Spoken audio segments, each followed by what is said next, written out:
Magandang umaga mga kapuso. Andito po rin po tayo sa Baclaran, dito po sa Redemptorist Water Channel kung saan pangatlong araw na nga po ng paglilinis ng hindi inaasahan ng mga inanod na basura dito sa kanilang lugar. At mga kapuso, ngayong umaga, kaugnay po niyan, makapalam natin ang General Manager ng MMDA na si General Nicolas Torre III.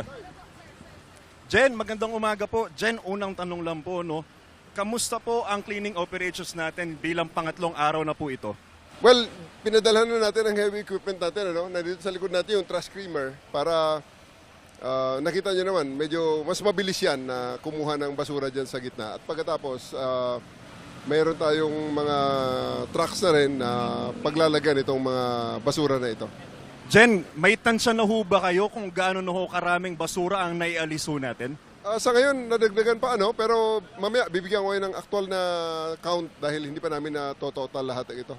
Jen, ito ho, no, kailan ho natin naasahan na malilinis ho lahat ng ito?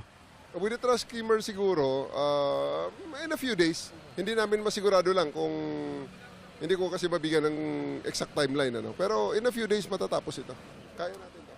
Jen, ito po, no, may garbage crisis po ba tayo ngayon dito sa Pilipinas? Well, medyo masyadong broad na tanong. Hindi natin masigurado at hindi pa natin nakuha ang buong data ng buong Pilipinas. Pero sa Metro Manila, talagang nakikita natin na malaking challenge ang waste management natin dito. Ito, Jen, I'll give you the opportunity to assure our fellow Filipinos no, na ma-actionan po natin agad ito. Ito po ang mic, Jen.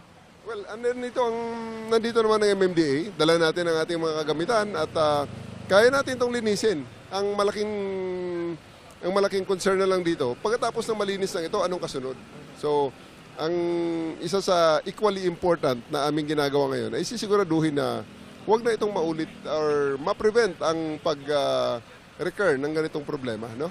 Kasi walang mangyayari, walang kwenta kung lilinisin natin pagkatapos ganun pa rin ang mangyayari. Okay? Jen, maraming salamat ko along po na magiging busy po itong araw na ito. Mas maraming salamat po sa maikling oras. Mga kapuso, nakapayan po natin General Manager ng MMDA, General Nicolas Torre III. Yan muna ang latest mula po dito sa Redemptorist Water Channel dito po sa Baclaran. Back to studio.